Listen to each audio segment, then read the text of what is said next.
महिलाओं के लिए विज्ञान, स्वास्थ्य एवं पोषण। अब आप सुनेंगे हमारा विशेष कार्यक्रम। ये कार्यक्रम राष्ट्रीय विज्ञान एवं प्रौद्योगिकी संचार परिषद, विज्ञान एवं प्रौद्योगिकी विभाग, भारत सरकार द्वारा उत्प्रेरित एवं समर्थित है और इसे कुमाऊँवानी सामुदायिक रेडियो द्वारा तैयार किया गया।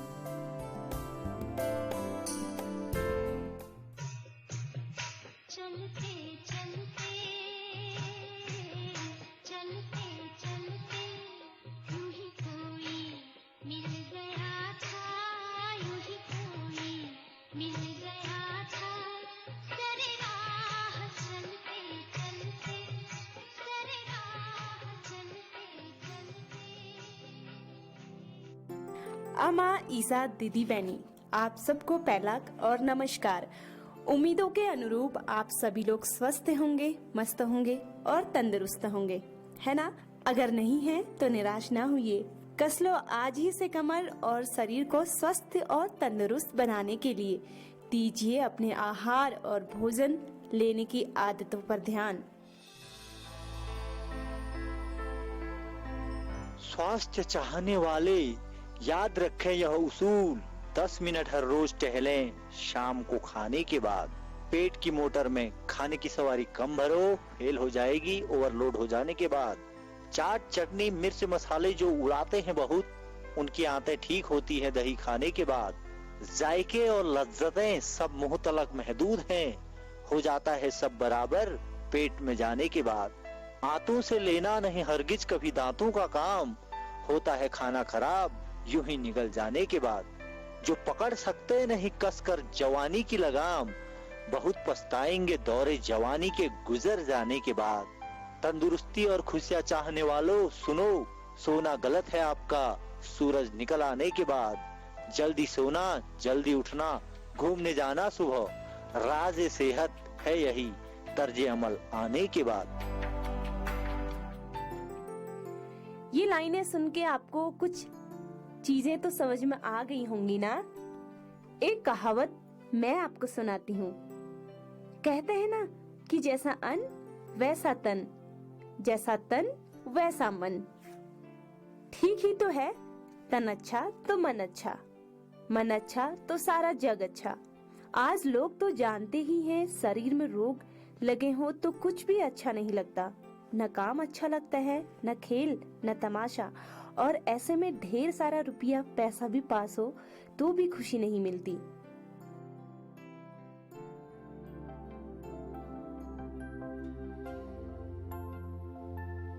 हमारे शरीर की रक्षा, पुष्टि और स्वास्थ्य के लिए सर्वाधिक महत्वपूर्ण तत्व है भोजन। जैसे चाबी देने पर घड़ी चलती है, पेट्रोल से गाड़ी चलती है, ठीक उसी प्रकार हमें अपना अस्तित्व बनाए रखने के लिए, स्वस्थ रूप से कार्य करने के लिए भोजन की बड़ी उपयोगिता है। भोजन के महत्व पर प्रकाश डालते हुए विज्ञान शिक्षक श्री श्यामलाल जी कहते हैं, भोजन के महत्व की अगर हम बात करते हैं तो जब मनुष्य पृथ्वी पर आया तभी से भोजन मनुष्य की पहली प्राथमिकता रही है। सर्वप्रथम भूख ने ही मनुष्य को प्रभावित किया और वो जो है अपनी भूख मिटाने के लिए पहला कर्म ही उसका अपना भूख मिटाना था। और भोजन के बिना मनुष्य का जीवन आगे को बढ़ना लगभग असंभव है। भोजन से ही मनुष्य को सारे कार्यों को पूरा करने के लिए ऊर्जा प्राप्त होती है। संसार में अगर हम देखते हैं तो जितने भी जीव हैं, सभी जीवों को जीवित रहने के लिए भोजन की आवश्यकता होती है। हमारी जो शरीर रूपी गाड़ी है, इसको चलने के लिए भोजन रूपी ईंधन की आवश्यकता होती है। इसके अभाव में ये गाड़ी हमारी रुक जाती है। अब भोजन इस प्रकार, भोजन ही वो तत्व है जो मनुष्य के जीवन की समस्त क्रियाओं को पूर्ण करता है। अगर भोजन नहीं होता है तो हम देखते हैं कि कोई भी जीव ना वृद्धि कर सकता है, ना अपने जीवन के कोई क्रियाकलापों को पूरा कर सकता है और ना ही वो जीवित रह सकता है। इस प्रकार अगर हम मनुष्य के या किसी भी जीव के पूर्ण जीवन क्षेत्र को देखते हैं तो उसमें भोजन तो अपना महत्वपूर्ण स्थान रखता है। अथवा हम देखते हैं कि जीवित रहने के लिए और अपने समस्त क्रियाओं को पूर्ण करने के लिए और जीवन की गति को बनाए रखने के लिए भोजन बहुत महत्वपूर्ण है और इसी के सहारे मनुष्य सहित कोई भी जीव जीवित रह सकता है। अपने भोजन में सुधार करना शारीरिक कायाकल्प करने का प्रथम मार्ग है। जो व्यक्ति जितनी जल्दी गलत भोजन को त्याग कर सही भोजन लेने लगेगा, उसका शरीर भी लंबे समय तक पुष्ट व स्वस्थ रहेगा। मनुष्य बुढ़ापे में भी सही भोजन के बल पर स्वस्थ व जवान बना रह सकता है। इसके विपरीत अपूर्ण या असंतुलित भोजन के कारण यौवन में भी वृद्धावस्था आ सकती है। इस कारण यह अपने आप ही सिद्ध हो जाता है कि हमें संतुलित भोजन लेना चाहिए। संतुलित भोजन के बारे में बताते हुए एक बार फिर सहायक अध्यापक श्यामलाल जी कहते हैं, संतुलित आहार यानी बैलेंस डाइट की अगर हम बात करते हैं तो बैलेंस डाइट हमारे जीवन में बहुत ही महत्वपूर्ण स्थान रखती है और यही वो चीज है जो हमें खुशनुमा और स्वस्थ रखती है। अब यहाँ पर मुख्य बात ये आती है कि संतुलित आहार हम कहेंगे किसको। देखिए, हमारे भोजन में संतुलित आहार जो हम बनाते हैं उसमें 5 तत्व मुख्य रूप से होने चाहिए। एक कार्बोहाइड्रेट, दूसरा प्रोटीन, तीसरा वसा, चौथा विटामिन और पांचवा खनिज लवण। इन सबको उचित मात्रा में ही हम अपने दैनिक भोजन में प्रयोग करें तो वही हमारा संतुलित आहार कहलाता है। हमारा जो है रोजमर्रा की जो भोजन है उसमें आपका कार्बोहाइड्रेट, प्रोटीन, वसा, विटामिन, खनिज लवण, ये सारी चीजें आपकी एक निश्चित अनुपात में होनी चाहिए। संतुलित आहार में हमारे कार्बोहाइड्रेट और प्रोटीन को हम ज्यादा स्थान दें और वसा को कम स्थान दें, और खनिज पदार्थ हो गए, खनिज हमारे लवण हो गए और विटामिन हो गए, उन्हें हम ज्यादा स्थान दें। सबसे कम स्थान हम वसा को दें। तो ये एक संतुलित आहार हमारा बनाते हैं। ये जो है मनुष्य को स्वस्थ रखने के लिए बहुत जरूरी है। अगर हम संतुलित आहार को देखते हैं तो ये बहुत ज्यादा कोई महंगा भी नहीं पड़ता। आज हमारे जीवन में कुछ ऐसा रूटीन चल गया है कि हम संतुलित आहार को छोड़कर क्या करते हैं कि फास्ट फूड जिसे हम कहते हैं उसे ज्यादा अपना रहे हैं। उससे हमें ना तो कोई कार्बोहाइड्रेट मिल रहा है, ना विटामिन मिल रहे हैं, ना प्रोटीन, कोई भी चीजें हमें नहीं मिल रही है। तो ये हमारा कोई संतुलित आहार में नहीं आया। हमने कोई फास्ट फूड के 2-3 एक आइटम खा लिए, वो हमारे संतुलित आहार में नहीं आता है। अगर हम अपनी भोजन की थाली को देखते हैं तो हमारी भोजन की थाली में देखिए कि 1-2 प्रकार की दालें हो सकती हैं और आपकी मौसमी सब्जियां हो सकती हैं, थोड़ा सा घी या मक्खन हो सकता है, चावल हो सकते हैं और मौसमी फल हो सकते हैं और आपका दूध हो सकता है, अंडे हो सकते हैं।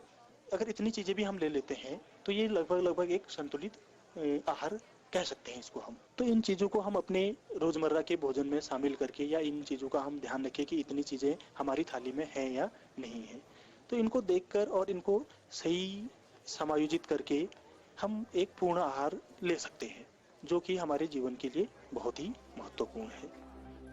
भोजन का हमारे विचारों से सीधा संबंध है।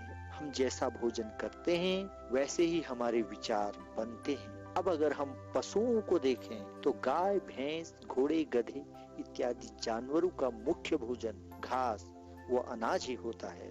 फलतः वे सहनशील व मृदु स्वभाव के होते हैं। इसके विपरीत अगर हम देखते हैं सिंह, चीते, भेड़िए, मांस भक्षी जानवरों को, तो हम पाते हैं कि ये जानवर चंचल, उग्र व क्रोधी होते हैं। भोजन के सात्विक व तामसिक गुणों को बताते हुए पंडित रघुवर दत्त बेलवाल जी कहते हैं, सात्विक भोजन में मन में कोई विकार उत्पन्न नहीं होते हैं और हमेशा निरोगता बनी रहती है और सात्विक गुणों की अभिवृद्धि होती है एवं शरीर निरोग बना रहता है तथा किसी प्रकार से मन में काम, क्रोध, लोभ, उद्वेग इस प्रकार से ये नहीं रह सकता है शरीर में।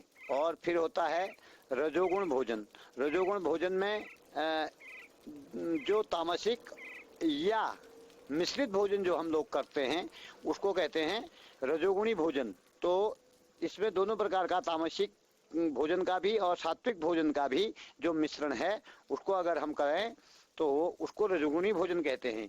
यदि कोई व्यक्ति दोनों प्रकार के भोजन शाकाहार या मांसाहार करता है तो उसका शरीर या जीवन मध्यम श्रेणी का बन जाता है। शरीर में मध्यम श्रेणी के रोग हो सकते हैं। और जो है इसके बाद तामसिक भोजन। तामसिक भोजन में जो होता है मांसाहार इत्यादि या मद्यपान इत्यादि लेने वाला व्यक्ति जल्दी क्रोधित एवं उतावलापन में रहता है एवं दमा, श्वास अथवा कैंसर जैसे असाध्य रोगों से भी ग्रस्त रहता है। तो इसमें नींद अधिक आती है और आलस्य अधिक होता है, प्रमाद अधिक होता है। ये इन भोजनों के गुण हैं। हमारे भोजन में तरल पदार्थों का होना भी आवश्यक है। प्राचीन काल में ऋषियों का भोजन दूध मृत्यु लोक का अमृत है। कहा भी गया है, अमृतम क्षीरम भोजनम। दूध मनुष्य की प्रथम पौष्टिक खुराक है। दूध के अतिरिक्त हमें पर्याप्त मात्रा में जल भी पीना आवश्यक है। जल के महत्व पर बात करते हुए गिरीश पांडे जी कहते हैं, मनुष्यों के लिए जल बड़ा उपयोगी है। यहाँ तक कि हम कहें कि जल ही जीवन है। जल हमारे शरीर की जो कोशिकाएं होती हैं, हम जानते हैं कि हमारा शरीर जो है वो छोटी छोटी कोशिकाओं से मिलकर ही बना है। तो उन कोशिकाओं को नम रखने का काम, जीवित रखने का काम जल ही करता है। तो ये कि जल का बड़ा महत्व है। और अगर हम इससे आगे बात करें तो हमारा शरीर में जितना भी भोजन हम लेते हैं उसको तरल फॉर्म में बनाने का काम पानी ही करता है, और उसको फिर उस फॉर्म में बनाने के बाद, लुगदी रूप देने के बाद उसको शरीर के विभिन्न अंगों तक पहुंचाने का काम भी जल ही करता है। ये इसका दूसरा महत्व है। तीसरी बात अगर हम करें कि जो जल है वो भोजन के पाचन में भी सहायक हो। अगर हम पानी ना पिएं तो जो भोजन हम ले रहे हैं उसका पाचन नहीं हो पाएगा। ये एक इसका महत्व है। उसके अलावा हम बात करें कि जितने भी पोषक लवण हम लेते हैं अपने शरीर की वृद्धि के लिए, उनको भी शरीर की प्रत्येक कोशिका तक, प्रत्येक अंग तक पहुंचाने का काम जल ही करता है। क्योंकि हमारे प्रत्येक अंग को, प्रत्येक कोशिका को पोषण की आवश्यकता होती है। तो प्रत्येक कोशिका तक इन सभी चीजों को पहुंचाने का काम जल ही करता है। केवल अच्छे व संतुलित भोजन लेने से ही काम नहीं चलता, बल्कि भोजन करना भी एक कला है। हम जो भी खुराक लें उसे ठीक ढंग से चबा चबा कर खाएं। साथ ही हमारे धर्म शास्त्रों में भोजन की आंतरिक स्वच्छता पर बड़ा ध्यान दिया जाता है। इसके साथ ही हमारे यहाँ एकांत में भोजन की एक स्मृत परंपरा रही है। लेकिन आज हम देखते हैं आधुनिक दौड़ भाग भरी जिंदगी में लोग खाने के लिए समय नहीं निकाल पाते, जो एक गलत बात है। हमें अपनी भोजन संबंधी आदतों में जल्द से जल्द सुधार व परिवर्तन करना होगा, तभी हम स्वस्थ व सेहतमंद रहेंगे। अब अपने रेडियो दोस्त धीरज कांडपाल को दें इजाजत। नमस्कार।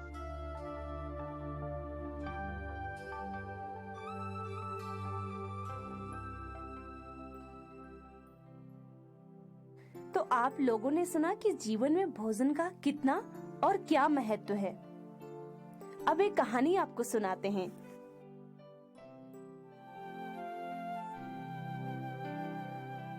एक था गांव में थी एक प्रधानी दीदी। प्रधानी दीदी के गांव में अच्छा रुतबा, बहुत पैसा, जमीन और जमी हुई गृहस्थी। अपने जमे हुए कारोबार और गृहस्थी पर प्रधानी दीदी को बड़ा घमंड। 4 भैंसे, भरा पूरा बगीचा, साग सब्जी से भरे हुए लहलहाते खेत। ये तो हुई प्रधानी दी के रुतबे की बात और उनकी तारीफें। लेकिन एक आदत बुरी भी थी प्रधानी दी में, वो ये कि प्रधानी दीदी हुई बड़ी कंजूस। भैंसों का सारा दूध डेयरी में और सारी फल सब्जी मंडी में। उन्हें खुशी तब मिलती थी जब 2 भैंसे गाभिन हों और 2 दूध देने वाली। डेयरी में सबसे ज्यादा पैसा उनका, सबसे ज्यादा बोनस उनका, और मंडी में तो हाल ही निराले। सबसे ज्यादा पैसा और सबसे ज्यादा रुतबा मंडी में भी उनका। उन्हें इसी बात का घमंड और सबसे ज्यादा खुशी मिलती थी कि पूरे गांव में उनकी जैसी खेती कारोबार किसी का भी नहीं। और वो सारा फल सब्जी दूध बेच देती थी, ना खुद खाती न घर वालों को खाने देती। घर वाले भी उनकी इन आदतों से बड़े परेशान। और जब वो परेशान रहने लगे तो कभी न कभी पैसा निकाल के बाहर वो खाना खा लेते। दूध, दही, मक्खन या जो अच्छी चीजें खानी है वो बाहर की दुकानों से खरीद के खाते। प्रधानी दीदी तो घर में ही रहती थी, इसी खुशी में खुश कि पैसा आ रहा है। वो बस रूखा सूखा खाती और ठंडा पानी पीती। धीरे धीरे उनका शरीर कमजोर पड़ गया और लाख कोशिशों के बाद भी वो ठीक नहीं हो पाई। इलाज में जितना बचाया हुआ पैसा था वो तो छोड़ ही दीजिए, वो तो पूरा लग गया। ऊपर से कर्ज लेना पड़ा और उनकी ये बुरी आदत पधानिधि को एक दिन ले डूबी। तो दोस्तों, आप लोग भी इस कहानी से प्रेरणा जरूर लीजिए और पोषक आहार लीजिए, मौसमी फल सब्जियां खाइए और खाने की सही आदतों के साथ अस्पतालों से कोसों दूर रहिए।